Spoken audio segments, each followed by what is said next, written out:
بسم اللہ الرحمن الرحیم۔ اے اسرائیل کی اولاد، میرا وہ انعام یاد کرو جو میں تمہیں دے چکا ہوں، اور یہ بھی یاد کرو کہ میں نے تمہیں تمہارے اسروں پر فضیلت دی تھی،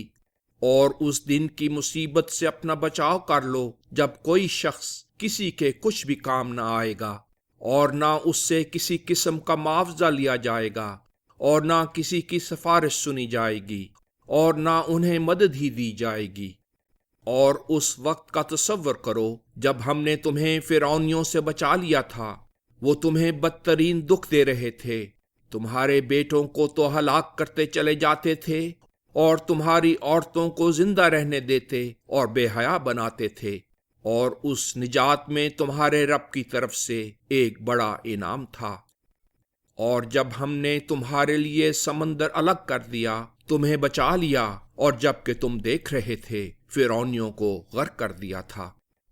اور جب ہم نے موسیٰ سے 40 راتوں اور دنوں کے خصوصی طور پر عبادت میں گزارنے کا وعدہ لیا تھا، پھر تم نے اس کے جانے کے بعد عبادت کے لیے بچڑا بنا لیا اور تم ظالم تھے۔ پھر ہم نے اس کے بعد تم سے درگزر کر دیا تاکہ تم شکر ادا کرو۔ اور جب ہم نے موسیٰ کو شریعت اور دلیل حجت اور دشمن پر فتح دی تاکہ تم ہدایت پاؤ، اور جب موسیٰ نے اپنی قوم سے کہا تھا، اے میری قوم، تم نے بچڑے کو معبود بنا کر یقیناً اپنی جانوں پر ظلم کیا ہے، اس لیے تم اپنے بتدریج اور بلا نقص وجود میں لانے والے باری تعالیٰ کی طرف توجہ کرو، اور اپنے اس جرم کے سرغنوں کو قتل کر دو، اسی میں تمہیں بتدریج اور بلا نقص وجود میں لانے والے باری تعالیٰ کے نزدیک تمہارے لیے بہتری ہے۔ تب اس نے تمہاری طرف فضل سے توجہ کی، یقیناً وہی فضل سے بہت متوجہ ہونے والا، بار بار رحم کرنے والا ہے۔ اور جب تم نے کہا تھا، اے موسیٰ، ہم تیری بات ہرگز نہیں مانیں گے تاں کہ ہم اللہ کو ظاہر طور پر دیکھ لیں، اس پر تمہارے دیکھتے دیکھتے ایک ہولناک عذاب نے تمہیں آ لیا تھا، پھر ہم نے تمہاری اس سائقہ والی غشی کے بعد تمہیں اس لیے اٹھایا کہ تم شکر ادا کرو، اور ہم نے تم پر بادلوں کا سایہ کیا اور تمہارے لیے من اور سلوہ مہیا کیے، اور کہا، ان پاک چیزوں میں سے جو ہم نے تمہیں دی ہیں کھاؤ، لیکن انہوں نے نافرمانی کی، اور ایسا کر کے ہمارا تو نقصان نہیں کیا بلکہ وہ اپنا ہی نقصان کرتے رہے۔ اور جب ہم نے کہا تھا، اس بستی میں داخل ہو جاؤ، اور جیسا کہ تم نے چاہا تھا اس میں سے وسعت اور آزادی کے ساتھ کھاؤ پیو، اور اس کے دروازے میں فرمانبردار بن کر داخل ہو جاؤ، اور کہتے جاؤ، ہماری خطاؤں کا بوجھ دور ہو، تب ہم تمہاری خطاؤں کے برے انجام سے تمہاری حفاظت کر دیں گے، اور اعلیٰ اعمال بجا لانے والوں کو اور بھی زیادہ دیں گے۔ پھر ایسا ہوا کہ جن لوگوں نے ظلم کیا تھا، انہوں نے وہ بات جو نے کہی گئی تھی، یعنی جنگ، ایک دوسری بات یعنی زمیندارہ سے بدل کر کرنا شروع کر دی، جس پر ہم نے ان لوگوں پر جنہوں نے ظلم کیا تھا ان کی مسلسل بدعہدی کے باعث آسمان سے قلق پیدا کرنے والا ایک عذاب نازل کیا۔ اور جب موسیٰ نے اپنی قوم کے لیے پانی مانگا تھا تو ہم نے اسے کہا تھا، اپنا عصا اس خاص پتھر پر مارو، چنانچہ جیسے ہی انہوں نے ایسا کیا، اس میں سے 12 چشمے پھوٹ پڑے، اور سب لوگوں نے پانی لینے کی اپنی اپنی جگہ پہچان لی، اور انہیں کہا گیا کہ اللہ کے دیے ہوئے رزق میں سے کھاؤ اور پیو، اور مفسد بن کر ملک میں فساد و شرارت نہ پھیلاؤ۔ اور جب تم نے کہا تھا، اے موسیٰ، ہم سے یہ نہیں ہو سکتا کہ ایک ہی طرح کی غذا کھاتے چلے جائیں، اس لیے تو ہمارے لیے اپنے رب سے دعا کر کہ وہ ہمارے لیے بعض ایسی چیزیں جنہیں زمین اگاتی ہے پیدا کرے، اس کی ترکاری اور اس کی ککڑی اور اس کی گندم اور اس کے مسور اور اس کے پیاز۔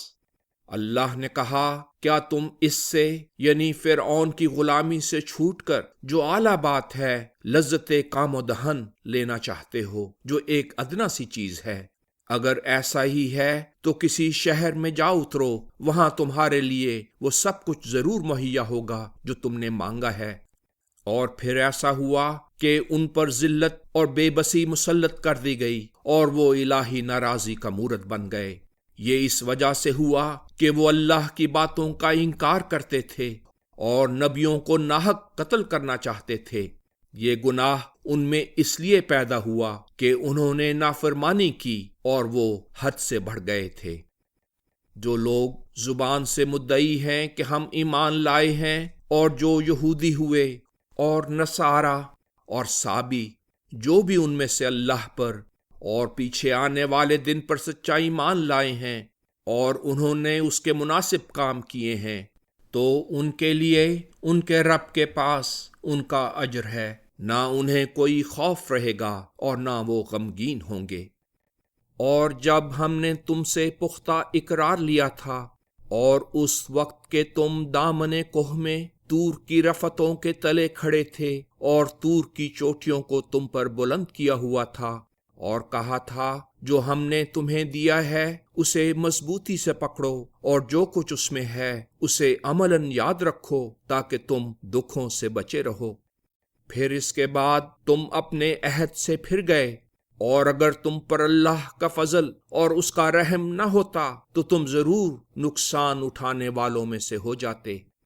اور تم میں سے جن لوگوں نے سبت کے معاملے میں زیادتی کی تھی، تم ان کے انجام کو تو جان چکے ہو۔ اسی پر ہم نے ان سے کہا تھا جاؤ ذلیل دھتکارے ہوئے بندروں کی طرح ہو جاؤ۔ پھر ہم نے اس واقعہ کو ان لوگوں کے لیے جو اس وقوعہ کے سامنے اس وقت موجود تھے، اور ان کے لیے بھی جو اس کے بعد کے ہیں، موجب عبرت اور سب متقیوں کے لیے عظیم الشان نصیحت بنا دیا۔ اور جب موسیٰ نے اپنی قوم سے ان کی بہتری کے لیے کہا، اللہ تمہیں ایک گائے ذبح کرنے کا حکم دیتا ہے، انہوں نے کہا کیا آپ ہمیں تمسخر کا نشانہ بنا رہے ہیں؟ موسیٰ نے کہا میں اس بات سے اللہ کی پناہ مانگتا ہوں کہ ایسا فعل کر کے نادانوں میں سے ہو جاؤں۔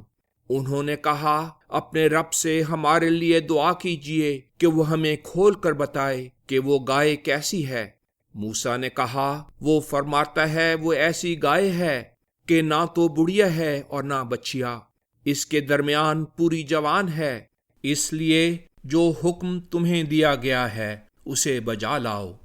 انہوں نے کہا اپنے رب سے ہمارے لیے دعا کیجئے کہ وہ ہمیں کھول کر بتائے کہ اس کا رنگ کیا ہے۔ موسیٰ نے کہا وہ فرماتا ہے وہ زرد رنگ کی گائے ہے، اس کا رنگ بہت شوخ ہے اور وہ دیکھنے والوں کو بہت اچھی لگتی ہے۔ انہوں نے کہا اپنے رب سے ہمارے لیے پھر دعا کیجئے کہ وہ ہمیں کھول کر بتائے کہ وہ مطلوبہ گائے کون سی ہے۔ گائیں ہم پر مشتبہ ہو گئی ہیں اور اس قسم کی سب گائیں ایک سی نظر آتی ہیں، اور اگر اللہ نے چاہا تو یقیناً ہم مقصود کو پانے والے ہیں۔ موسیٰ نے کہا وہ فرماتا ہے کہ وہ ایک ایسی گائے ہے جو گام پر نہیں لگائی گئی کہ ہل چلاتی ہو اور زمین پھاڑتی ہو، اور نہ راہٹ میں جوتی گئی کہ کھیت کو سینچتی ہو، صحیح و سالم ہے، یک رنگ ہے، اس میں دوسرا رنگ پائے جانے کا کوئی داغ دھبا نہیں۔ انہوں نے کہا ہاں اب آپ ٹھیک ٹھیک پتہ لائے ہیں۔ تب انہوں نے اسے ذبح کیا اور وہ قریب بھی نہ تھے کہ ذبح کرتے۔ اور جب تم نے ایک عظیم شخص کو اپنی طرف سے تو قتل کر ہی دیا تھا، پھر اس کے بارے میں باہم اختلاف کیا، اور جو تم چھپاتے تھے اللہ اسے ظاہر کرنے والا تھا،